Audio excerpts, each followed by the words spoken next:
नमस्कार दोस्तों, स्वागत है आपका लखनऊ लॉ क्लासेस में। आज हम बात करेंगे फैमिली लॉ 2 यानी सेकंड सेमेस्टर के फैमिली लॉ में जो इम्पोर्टेंट टॉपिक्स हैं और जो एग्जाम में पूछे जाने वाले क्वेश्चंस हैं उसमें क्या-क्या चीज़ें आपको पढ़नी चाहिए। तो आज हम सबसे पहले शुरुआत कर रहे हैं यूनिट 1 जॉइंट हिंदू फैमिली के टॉपिक पर। तो पहला हमारा जो फोकस है उस पे जो टॉपिक है आपका जो सिलेबस में है वहां पे बात की गई है nature and origin of joint Hindu family. तो इस टॉपिक के ऊपर ज्यादातर जो यूनिवर्सिटी क्वेश्चन पूछती है लखनऊ यूनिवर्सिटी या फिर बाकी और यूनिवर्सिटीज को भी पूछना चाहिए है कि हिंदू संयुक्त परिवार की उत्पत्ति, स्वरूप एवं आवश्यक तत्वों की विवेचना कीजिए। अब ये जो सवाल है इस सवाल को आप देख लेंगे, इंटरनेट पे ढूंढ भी लेंगे, मिल भी जाएगा आपको। मगर आपको जो चीजें उस पर फोकस करनी है ना उस क्वेश्चन के आंसर को लिखने के लिए वो ये 5 पॉइंट होंगे। मेरे हिसाब से ये 5 पॉइंट आपको कम से कम लिखने चाहिए। जैसे कि origin of joint Hindu family के बारे में सबसे पहले जॉइंटनेस क्या है, जॉइंट वर्ड क्यों यूज किया गया है उसको आप समझाएंगे, उसका ओरिजिन समझाएंगे। ठीक है, जैसे बात आएगी ना कि वो जो जॉइंट फैमिली है तो कैसे जॉइंट, उसको कैसे आप प्रूव करेंगे, उसका कंसेप्ट कहाँ से शुरू हुआ। इसी तरह से ब्लड रिलेशन के बारे में आप बात करेंगे। फिर उसके बाद आप समझाएंगे कि जो जॉइंट फैमिली है उसका नेचर कैसा है। अब जब नेचर की जब आप बात करते हैं तो नेचर समझिए जो चीज एकदम स्टेबल है, जो चेंज नहीं होगी उस फैमिली की, उसके बारे में आप समझाएंगे।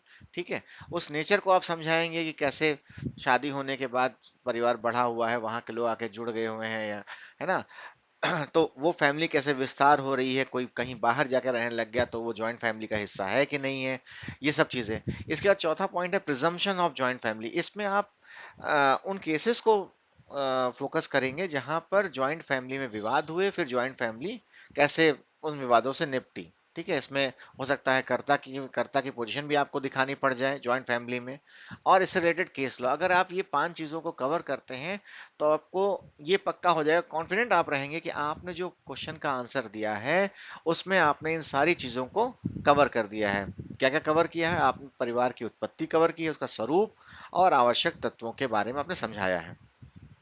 दूसरा टॉपिक है आपका कोपार्सनरी, सहदायकी। अब इसमें भी आप सहदायकी में सह और दाय उन दोनों शब्दों को एक्सप्लेन करेंगे। ठीक है, अगर इसमें क्वेश्चन जैसे आता है जनरली, आप अगर इस टॉपिक को समझें तो सहदायकी से आप क्या समझते हैं इसकी विशेषताओं की विवेचना कीजिए, या फिर सहदायकी की उत्पत्ति, स्वरूप और विशेषताओं की विवेचना कीजिए। यही सवाल आसपास घूमते रहते हैं। अगर इन सवालों पे सहदायकी के बारे में पूछा जाएगा तो आपको क्या चीजें समझानी है, यहाँ पे सबसे पहले आपको सहदायकी की मीनिंग समझानी पड़ेगी, लिख के बतानी पड़ेगी कि सहदायकी का क्या मतलब होता है, ब्लड रिलेशन में है, जो मैंने एक वीडियो में बना के दिया भी है। फिर उसके बाद देखिए, डेफिनेशन और मीनिंग में दोनों में फर्क होता है। मीनिंग जो होती है ना वो आपके हिसाब से क्या आप समझते हो उसका प्रारूप है, उसको समझाने का तरीका है। डेफिनेशन प्योरली टेक्निकल टर्म है कि सहदायकी आप जो डिफाइन कर रहे हो वो किस लाइन, किस लीगली क्या सहदायकी है उसको आप लिखोगे। ठीक है, उसका फॉर्मेशन के बारे में आप समझाओगे। इसके बाद आप फोर्थ जनरेशन रूल, है ना, 4 पीढ़ी वाला जो नियम है उसके बारे में समझाओगे। फिर उसके बाद आप सर्वाइवरशिप के बारे में समझाओगे। कभी कभी कोपार्सनरी की जगह पे सर्वाइवरशिप का क्वेश्चन पूछ लेता है तो आपको फिर यही ऐसे ही घूम के आना है। और कभी कभी ये भी होता है कि कोपार्सनरी ना पूछ करके वो डॉटर्स के 2005 के जो राइट्स हैं आफ्टर अमेंडमेंट वो पूछ लेता है, तब भी आप कोपार्सनरी ही एक्सप्लेन करोगे। ठीक है, तो ये जो 3-4 चीजें आपको यहाँ पे दिख रही है ना कि आंसर में क्या फोकस होना चाहिए, जब ये क्वेश्चन पूछा जाए कि फोर्थ जनरेशन रूल तो आपको समझ लेना चाहिए कोपार्सनरी आपको समझानी है। सर्वाइवरशिप का रूल आ गया तो आपको कोपार्सनरी के थ्रू समझाना है। डॉटर्स राइट आ गया 2005 का अमेंडमेंट के बाद, तो आपको समझाना है। इसके अलावा जो भी इंपॉर्टेंट केसेस मैंने पहले बताए हैं या आप नेट पे ढूंढ सकते हैं, वो क्वेश्चन वो जो फेमस केसेस हैं उनको यहाँ पे कोट करना होगा। इसके बाद टॉपिक आता है यूनिट 1 में ही distinction between joint family and coparcenary. अब यहाँ पे देखिए, आपने कोपार्सनरी समझ ली, जॉइंट फैमिली समझ ली, अब दोनों के अंतर को समझाना है।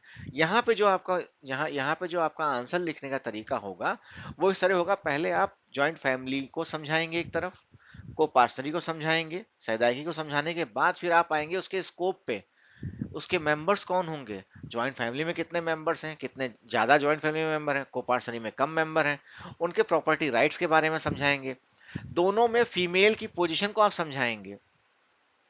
इसके अलावा आप क्रिएशन ऑफ पार्टीशन राइट के बारे में आप बात करेंगे दोनों में। ठीक है, सॉरी, जॉइंट फैमिली और कोपार्टनरी दोनों में आप कैसे पार्टीशन को देखते हैं, कैसे उसका एक डायग्राम बना के समझा पाएंगे तो बहुत अच्छा है। इसके अलावा आप केस लॉस लिखेंगे जो दोनों में कॉमन हो या दोनों चीजों को डिफाइन करने के लिए हो, कि जॉइंट फैमिली में कुछ केस लॉ लिख दिए, दो तीन, दो लिख दिए, कोपार्टनरी में दो केस लिख दिए। ठीक है। अब बात करते हैं हम कर्ता के ऊपर।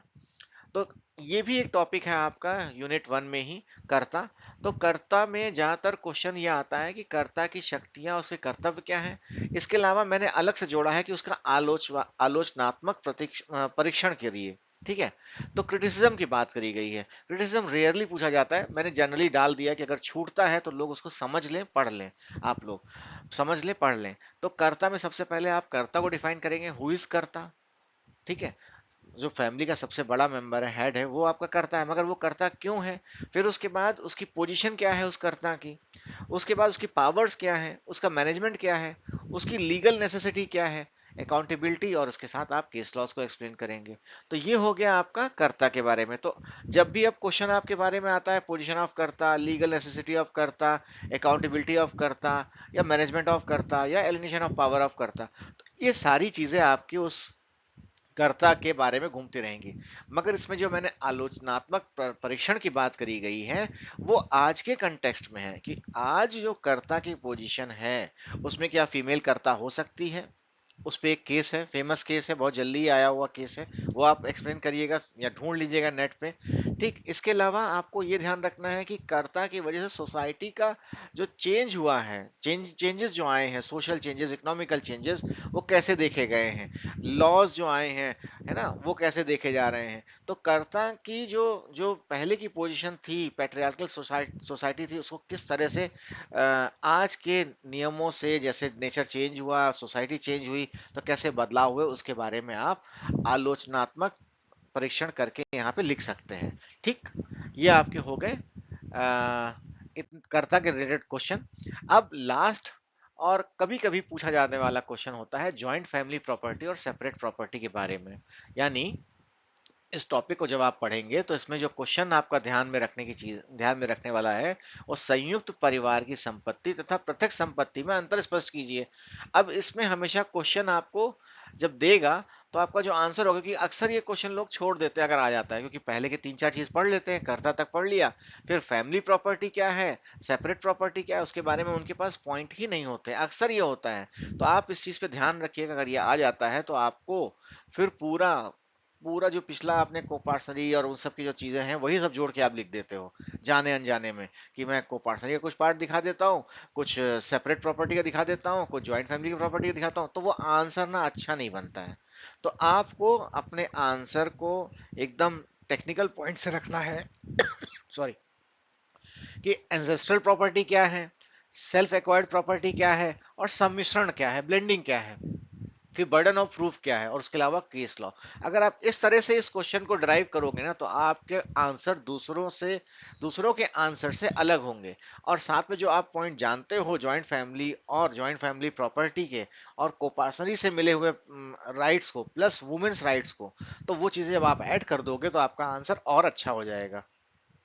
अगर आपको ये वीडियो अच्छा लगा हो तो इसे लाइक करिए, सब्सक्राइब करिए। हम जल्दी ही और क्वेश्चंस के साथ आएंगे, क्योंकि इस बार हम ज़्यादा वीडियोस नहीं बना पाए थे, तो कोशिश करेंगे कि हम ज़्यादा से ज़्यादा क्वेश्चन, उनके सब्जेक्ट मैटर क्या क्या रहेंगे, वो हम आपको दिखा दें। धन्यवाद। सब्सक्राइब करिए, लाइक करिए लखनऊ लॉ क्लासेस को। धन्यवाद।